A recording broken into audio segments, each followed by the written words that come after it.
For more anti-MLM content creators destroyed, or if you want to watch podcast interviews on some of the greatest MLM leaders in the industry, or if you want training on MLM so that your business can be led with integrity, be sure to subscribe to the Bull of MLM Network Marketing Warfare channel here on YouTube. Thanks for watching.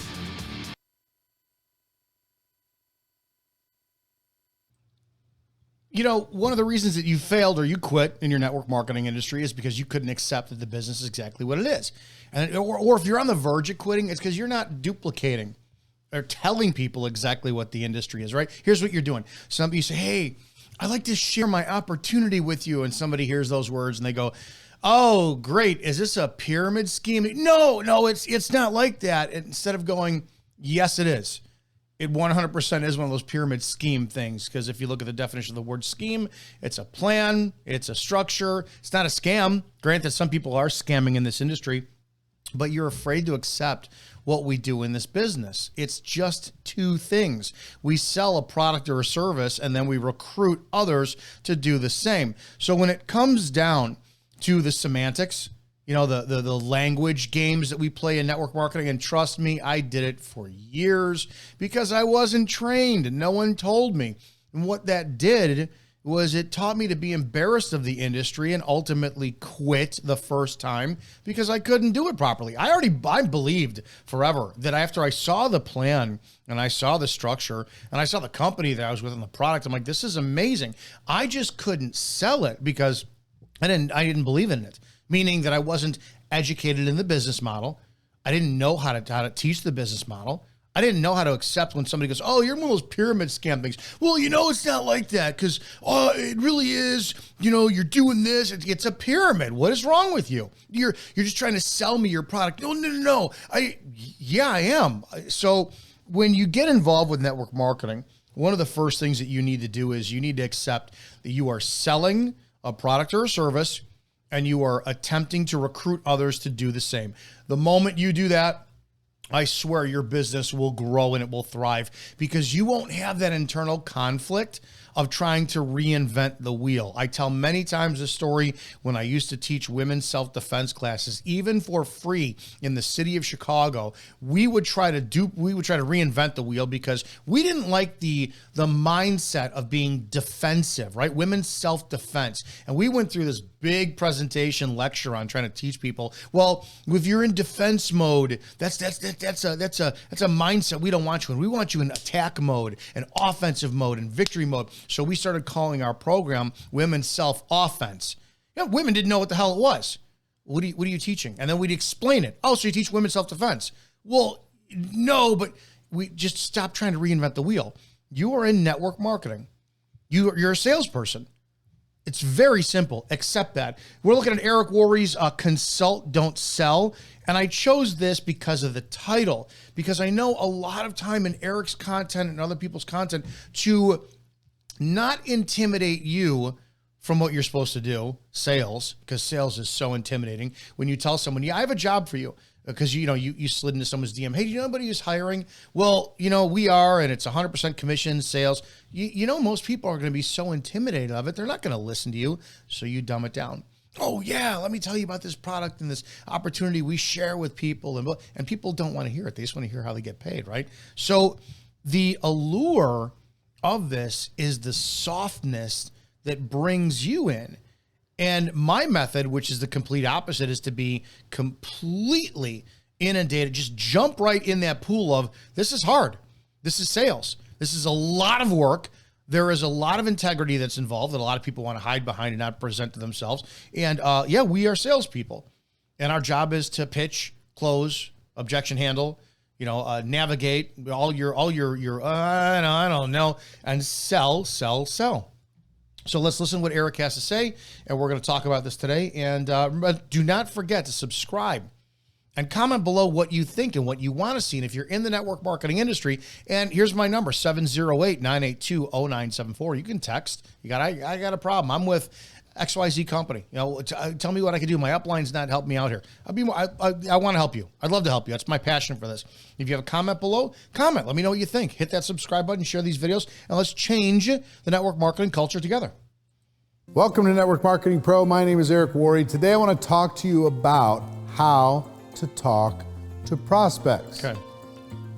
So many of you... We're going to define what a prospect is first for those who are new to the content. It's somebody that you're trying to sell or close, right? It's a prospective person that you are going to sit there and try to recruit for your business, or you want to sell and then become your customer or client. I love using the word client, you know, because we're going to talk about semantics here. The reason that I use the word client versus customer is it's for me. It's not to make you more special. There's a lot of things I do in my business that make me a little bit more successful, I think. Number one, I don't present myself like a douche. I'm not a guy who dresses up in a t-shirt and I'm going to sit at a table, you know, chewing on gum and present to you. I wear suits because I take this business very seriously, and I want to show you how much I appreciate your time. Not to mention the fact it makes me like, all right, I got to get ready. I got to clean up. I got to change my mindset. I take this business more seriously with my physiology matching my psychology. The second thing is, if I could treat you like a customer, okay, customer. Client, ooh, I got responsibilities then. Your well-being is my responsibility. So there are some semantics that I change in my mind so that I will actually do my job better, not that I'm trying to impress you. Or I want to mislead you. You're not my customer, you're my client. No, my client is for my responsibility. My how I present myself is to make sure that I take myself seriously enough to take you seriously enough so that I show you that I value your time. There's a lot of things that I do that I want to control my brain. And if I'm going to do this in my bathrobe, because you know you could do this in your bathrobe in your kitchen on a beach somewhere in Maui, dude, I'm not going to take it seriously. I'm going to be in vacation mode. I want to be in serious mode when I do this business. Go out and you want to just give everybody every fact and figure. Let me tell you about the product. Let me tell you about the compensation plan. Let me tell you about the company. And in my opinion, most of the time you're jumping the gun, because what you need to do first, if you want to take someone who's focused someplace else and get them to potentially consider what you have to get them to open their mind a bit. And part of opening their mind is getting them to imagine something different than what they're currently doing. That's a pretty hard tactic to do, because now there's only two ways to do that, right? You either have to positively influence them. And I don't know if you have that capability. I truly don't know how many people out there have the ability to weave the story that's going to captivate. So how many of you could tell a story that really will get somebody involved in them? I tell you quite a bit. Go watch stand-up comedians, listen to people who actually do readings for children, for books, you know, and the way that they captivate you with their voice, and they go over the top, and then the inflections, and it draws you into the story. They're very animated. I don't know if you have that ability. That's a sales tactic. And when you're doing that, you have to weave things in that get somebody's, you have to elevator pitch. You got 10 seconds to get their attention, maybe another 20 seconds to wind up keeping them attention. Like, oh, I got it. I got to keep it. And how, and what's your punchline? It's a sales. How are you going to close that? That's one way. And in my opinion, that's very difficult to do. It really is. I am one of the greatest salesmen you will ever come across because I'm direct. Right? My difference is very black and white. It's hard to teach people to find their charismatic side that will positively influence, right? What does most of the other industry do? If you're not going to influence, because there's one of two ways to do this, right? Well, what does the rest of the industry do? Manipulate. They manipulate. Well, you got to find that pain point. You got to give them fear of missing out. Right? You got to take it off the table and, okay, don't worry about it. We're good. I'm going to go talk to somebody else. Those tactics. No, wait, I'm going to go. There's that. And that's what a 90% of the network marketing industry does, is they use that tactic thinking they're influencing. It's manipulation and it's sales. And it's talked that way for a lot of people, right? I mean, if you really look at America, what do? When Christmas time comes around, you get like Mercedes commercials or Lexus commercials being blasted all over the place. De Beers, diamonds that are like 10 grand. And how many average American households can afford those products? You're going to put people in debt like crazy. They don't care. They're touching on a pain point. Get your wife this diamond. She's going to stop nagging you. Get this car. The chicks are going to love you. Look at advertising is incredible. Coors is one of the best out there, right? I'm going to play it during the Super Bowl probably, where you are hot summer day. you're out in the backyard laboring, and you don't even have grass. You've got a patch of sand with a couple blades coming up, and you can't move. But then the train comes around from the Rocky Mountains, and 18 Swedish bikini models with triple D's and blonde hair are going to come, and they're going to be in your backyard, and transforms into a pool party. And guys are like, man, I just need to drink Coors. Crap, my life's going to get better. It's manipulation. We all fall into it. So if you can't influence yet, and you can manipulate, don't, then what is the other option if there's only two? There's a third. Tell the truth. It's very simple. When it comes to having a prospect, I am of the concept of the mind, I want you to buy my product or give me 5 minutes to pitch you. I have to do something for you first. Talked about that many times. So my mindset is already it's completely different. It's bold. It's, hey, Eric, I'm sliding in your DMs because I want something, right? But before I want something and you're going to remotely listen to me, I got to find out if there's anything I could do for you. I got a great network. I know a bunch of doctors, lawyers, brick builders, landscapers, car auto mechanics. Something you need, I got to find it. And my intent is to get you to listen to me for 5 minutes. I'm very bold in my approach. Much different than anyone else, because I can guarantee you still when we do these old, antiquated network marketing ways, what you're going to do is you're going to put people's red flags up. They're going to go, what do you want, dude? What are you trying to pitch me on? What are you trying to sell me? I got to go. Just keep that in mind as we move forward. Now, I've heard about this used in lots of different techniques over the years, but the best way I think about it is acting like a consultant. If you act like a consultant instead of a salesperson, you're going to build more trust. You're going to have a better conversation. And what do consultants do? They ask questions to try and figure out the situation. And one of the most important, I think, or a key at least, strategy is to talk to people about entrepreneurship. Not about your product, not about freedom, not about your comp plan or your company or your team. Talk to them about entrepreneurship. Here's some questions you should ask. Yeah, but then do you have the patience to sit there and walk away from that conversation knowing that it's a seed that was planted, and you're going to have to plant a lot of seeds to get one prospect for a sale even, let alone a person that's going to do the business with you? I disagree with this route because you're not a consultant. You're a salesperson. You literally, your job is to sell a product or a service from your company, and you make a commission off of it. I don't know, like lawfully, are you allowed to be a consultant? The woman in my upline, my mentor, wonderful woman, known her for over a decade.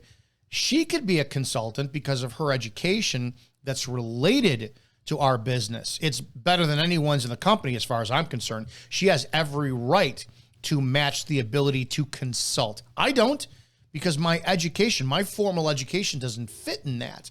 I could be a consultant for the company if it comes based off of sales and training and recruiting.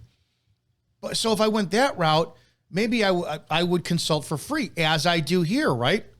Guys, if you have a problem with recruiting with your business and you're with Herbalife and you're with Mary Kay or you're with, I don't know who it is, Melaleuca, I will consult you to teach you how to train more people. That's actively, but I'm not going in there thinking I'm going to recruit you.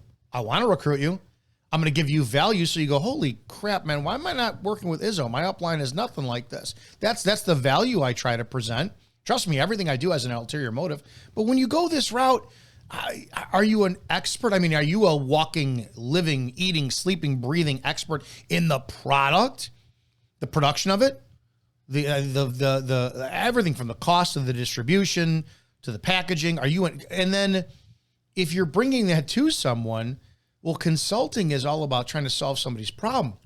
So if I were you and you want to go that route, I would say, hey, listen, I'm going to hear what Eric's questions are, but all the punchline to the questions would be, I have something that may solve your problem.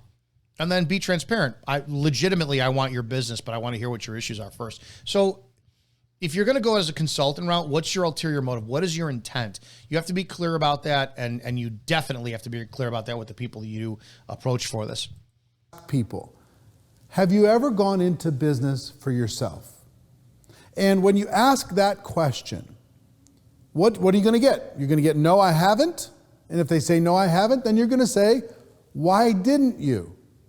And either they're entrepreneurial, but they don't really have a product or an idea or a strategy or the money or the time, or they're not entrepreneurial. They're more employee-minded.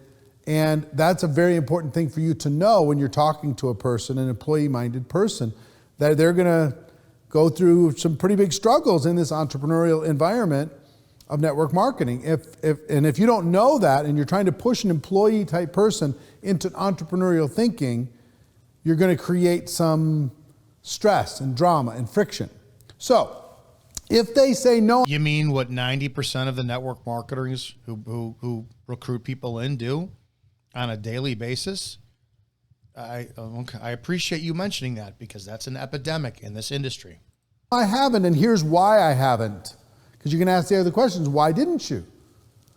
They're going to give you a list. And here's the list of reasons why people didn't go into business for themselves.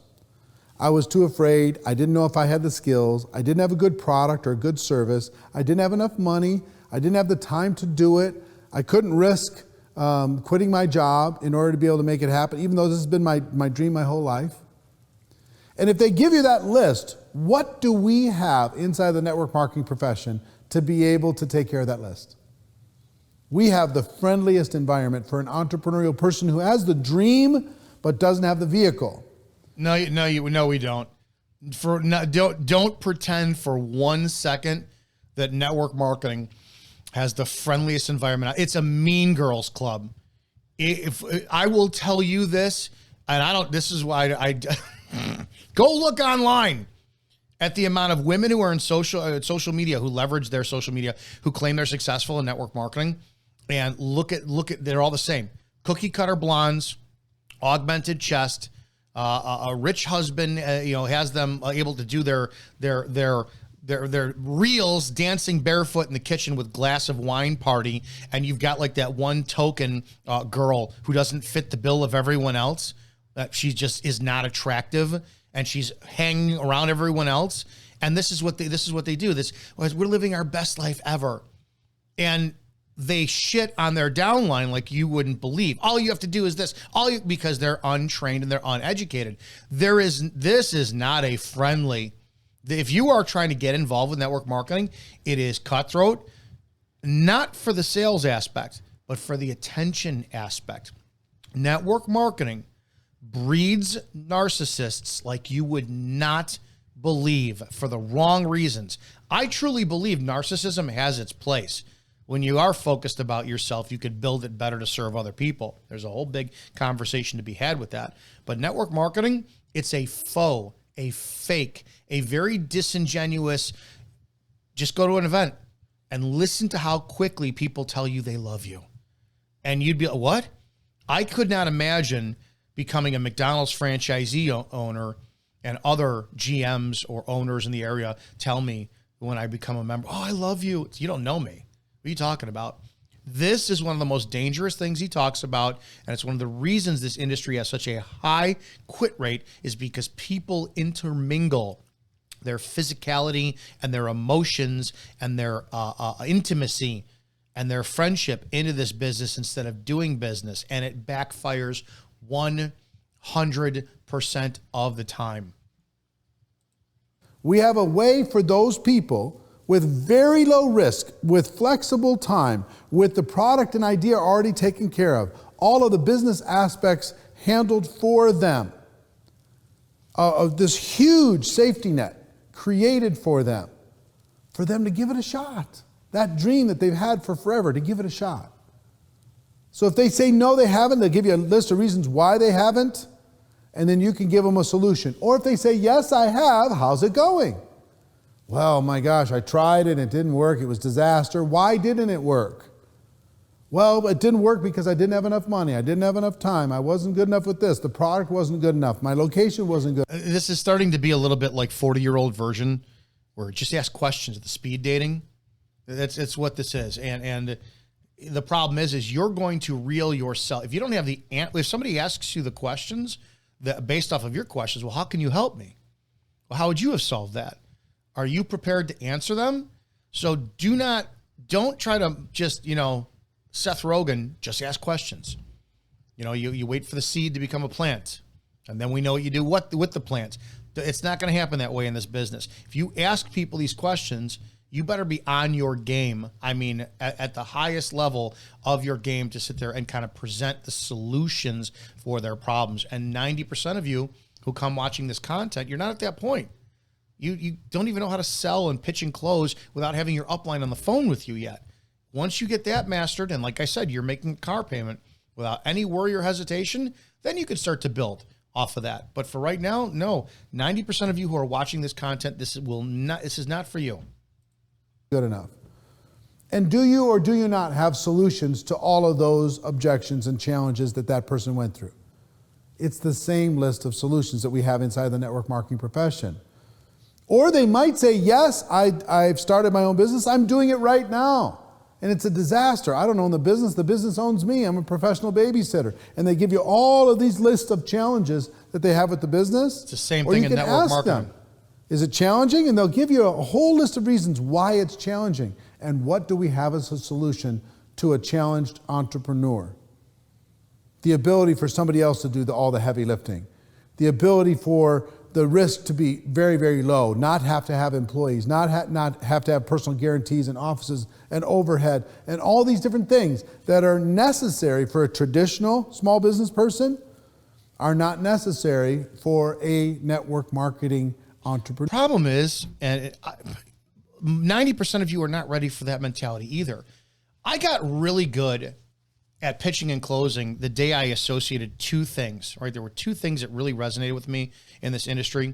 It was the sales side of it.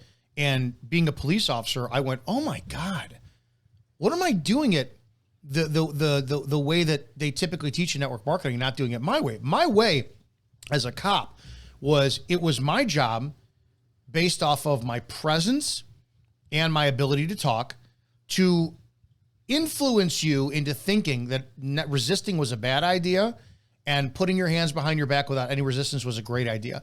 So in essence, my job was to talk you into giving up your freedom and think it was the greatest thing in the world. And I did so by the way I presented myself. I would walk up on scene, put together, squared away, as we say, polished boots, tailored uniform, in shape, well-groomed, not hunched over, my body position, looking like I don't know what I'm doing. And my dialogue, sir, how are you? Do me a favor, just place your hands behind your back for me, please. We're going to take care of this issue. I did what I could to assert without being too offensive, without being too much of bowling over someone else's will, because that does trigger fights. And I was able to talk people in the handcuffs and, okay, it's good idea. I'm not going to resist. The other side of it was when I looked at the business side of network marketing, when I owned a gym, so I owned a 2,700 square foot gym for 3 years, and I learned what it was like to be a business owner. That side came in crucial for the network marketing space for presentations. When it came time for me to do the conversation between, hey, listen, and I tell a very long story about what it was like to get the keys to the building all the way up to 11 months when I was able to open, and all the steps I had to go through, and being ignorant back then, I didn't know about it. And I compare that whole story to the ease of the network marketing system for people with business minds. They understand it. And if you're able to articulate it based off personal experience, it's phenomenal to get other people to go, oh, I see the system of network marketing. My job is to create other franchises, other people who are their own customers, and duplicate that over and over and over to infinity. When you really understand it, it's a brilliant system for income. It just simply is. And this is why a lot of people just can't stand it, because they don't understand it. But are you at that point? Have you ever legitimately owned a business? Have you stressed out because the water pipe broke in the bathroom and you've got a $900 water bill because the toilet was running for a month and you didn't even know about it? Did you know what it was like in the middle of winter where all of a sudden Nightcore shut your gas off? Do you know what it was like also, the garage door did not close all the way down in the middle of winter and the landlord didn't come out and you're like, man, it's freezing in here. What about alarm systems, rent every month? students who didn't pay tuition. There's so many things that are the village coming in and saying, hey, you do not have the necessary permits yet to even sweep the floor. If you're not at that position yet, don't talk about it. Don't pretend like you are. Because if you're going to do the whole Jedi mind trickery in network marketing of showing the association of how here's your brick and mortar and how the automated network marketing system is smarter and it's easier, and you bypass the distribution and the manufacturing and the marketing and the shelf, and you go right to the customer. If you don't know that, then don't talk about it. Don't talk about it yet. And 60% of you, as we know, are coming in this cold with no sales experience whatsoever. So it's going to be safe to assume you haven't owned a business either. So just glance over. This is not for you. So what you could say is, what if you could trade all of that for a simpler path to be able to get the same result? The result is working for yourself. The result is having freedom. The result is making a difference in people's lives. The result is taking care of your family and doing the things that you dream about, right? So if you have this conversation about entrepreneurship, no matter where it goes, you have a solution. If a person thinks that they're employee-minded, then you could say, well, have you ever thought of maybe switching that? Instead of being employee-minded, maybe being entrepreneurial-minded? You can have a conversation about that. No, screw that. I want the employees. Because those are the ones who are going to be like, what do I need to do today? Here's 10 names. I need you to call all 10 of them.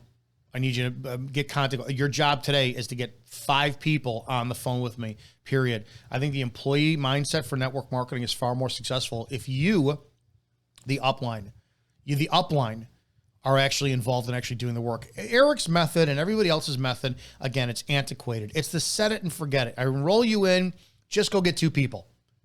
What does that mean? Well, you got to share the opportunity. Be a consultant. What does that mean? How do I do that? Well, you just ask these questions. Have you ever thought about owning your own business? Yeah, I have. What do you got? So I'm part of let me get Susie on the phone to explain it to you. Think about that embarrassment for a second, right? You're going to act like a consultant. You don't know your business. You just know that your upline Susie told you because she was dancing around in her TikTok in the kitchen barefoot with 6 of her friends, and they were all doing some sequence dance because that's all apparently it takes in network marketing to be successful. They're drinking wine. They're going to retire their husbands. We made $1 million last week. We're 7-figure earners. Okay. And she says, just go get 2 people. And then you're like, I don't know how to do that, so I'm going to go online. Oh, look, I'm going to look at Eric Worre's content, Fraser Brooks's content, all these people's content. Great. I got to act like a consultant. Hey, Dominic, have you ever thought about owning your own business? Yeah, I did once. I owned a gym. Well, how was it? It was ridiculous. It was was a great experience, but I'll never do it again. Oh, why? Because I don't want to. Oh, have you ever thought about owning another business? No, I just told you I don't want to. Well, what if I could take away the ease of that? I don't want to. I left a bad taste in my mouth. I would rather work for somebody else and be very content and happy. Yeah, but what? So if you fail that route, right? What happens if I go, yeah, oh, absolutely. What do you got? You're an expert. You're a consultant. Tell me what you have for me. Well, hang on. Let me get Susie on the phone. But Susie, because she's living her best life over because she recruited 100 people last month. And now she doesn't know how to manage her time because she's a joke. Because she got in this business thinking it was going to be easy by whoever recruited her, because that's the typical network marketing business model. Recruit, dump, and then just wait for those to fall off.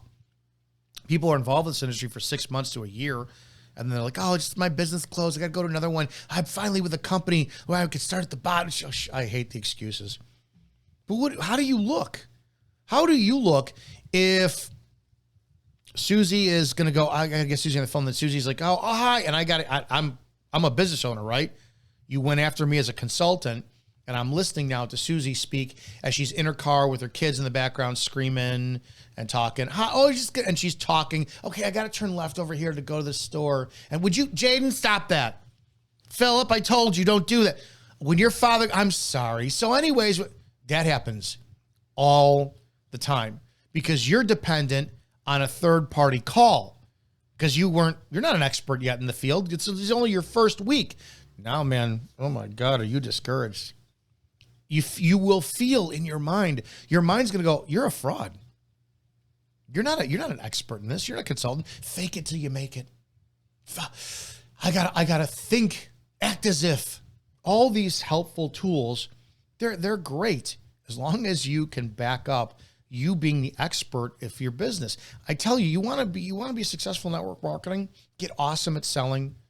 Get awesome at pitching and closing and presenting and never needing a third-party call. Become an expert at creating a car payment a month. That's all you need. Because once you start teaching other people how to make a car payment a month, or you make a car payment a month with and for them, your business, you can absolutely, mathematically, change lives and become that millionaire status based on that simple formula. Learn how to make a car payment a month on your own, and then teach as many people as possible to do the same thing. And talk about how easy it might be for them to give it a try. If that doesn't work, take them to a customer conversation, then that's fine. Leave it there. Second aspect is you can go into a person says, I haven't tried it, and here's all the reasons why. You can give them the solution. Or the third is they've tried it and it didn't work. You can give them a solution again. Or they've tried it and they're currently involved in it, but they have challenges, and you have a solution for all of those challenges. So talk to people about entrepreneurship, and then you have an easy entry to talk to them about network marketing as a solution. Your product, your company, your compensation plan, your team, your system, all the great stuff that you have to be able to help them as a consultant, to help them from a bad situation to a better one. That's what we do. Try that approach. Give me your comments below, and if you feel somebody else should hear what I'm talking about today, No, I don't think, I think it's too much, Eric. Most of the people in this industry, they're going to come in and they're going to be the analysis paralysis or paralysis analysis, whatever it is going to be unbelievably overwhelming in this industry because there's so much content that people put out there when it's literally sales. To master sales, cold calling, warm market calling, pitching, presenting, objection handling, following up, objection handling, closing, staying away from your upline, learning how to talk, studying actors and stand-up comedians and storytellers and listening to, and then being genuine in the way that you deliver it, and not actually sound like you're trying to act or sell or do that, having conversations and being transparent. Hi, I'm Dominic Gizzo. I'm with company X, Y, and Z. And listen, I am absolutely scared off my ass, but I'm trying to push myself beyond this comfort zone. I'm trying to sell you. I'm trying to grow with this business I'm with. I love it. And I don't know if it's anything for you, but would you let me just try to pitch you for a second? I'm probably going to fail. If you say no, it's not going to bother me, but I could really appreciate the practice. And maybe you can give me some pointers on what I did right or wrong or what you thought about. And, and if you reject me, that's fine. I still want to hear what you have to say. There are so many tactics based off of honesty that if you change your approach, you're not going to walk away, tensed up, like all defensive, ready. Oh, you're in that pyramid scale. I don't know what to answer it. I don't know, and everything else in there. The industry, the number one thing you need in network marketing, and this is it. I'll tell you this all the time. The number one trait that every single top 1% or whatever you want to call it, network marketer has is influence. That's it. You could sell like crazy. You could have the ability to sell like crazy. You could have the ability to tell a story, to pitch, to close, all this stuff, to recruit. But if you don't have influence and you're successful, you fell back on manipulation. So you're not successful, really. It's just a matter of time before the bottom falls out. But when it comes down to sales, influence, every top sales leader is influential. And that's a positive trait to have. They know how to positively influence people to believe with value and it's yourself. I don't care how great your product is. I really don't. It's the salesperson. The salesperson is the number one reason why network marketing is so successful, and anywhere else too. I say all the time, I own an Acura. I love my Acura. It's the same thing as a Honda. Well, why did I spend $10,000 more on an Acura? The value really that much? The salesperson. phenomenal. He was genuine. He didn't lie. He had integrity. And I was just drawn in to the character of the salesperson to want. The value to me was to be a part of that Acura family, if you will, and that business and that brand. It just, the salesperson is everything. And if you do it with integrity, you're going to change the network marketing culture, which is what we want to do. Guys, I hope that made sense. I hope you can appreciate all the content that we're doing here for you. Go ahead and comment below. Let me know what you think. Subscribe to the channel if you're new here. Share these videos. And if you're in network marketing, if you're looking to start, if you want to work with us, if you need help with an upline that you're already with, it doesn't make a difference. Have a conversation with me, 708-982-0974. Send a text. Let's have a conversation, or give me a call. Leave a voice note, voicemail, and let's change this culture together. Have a great day, and I'll see you in the next episode.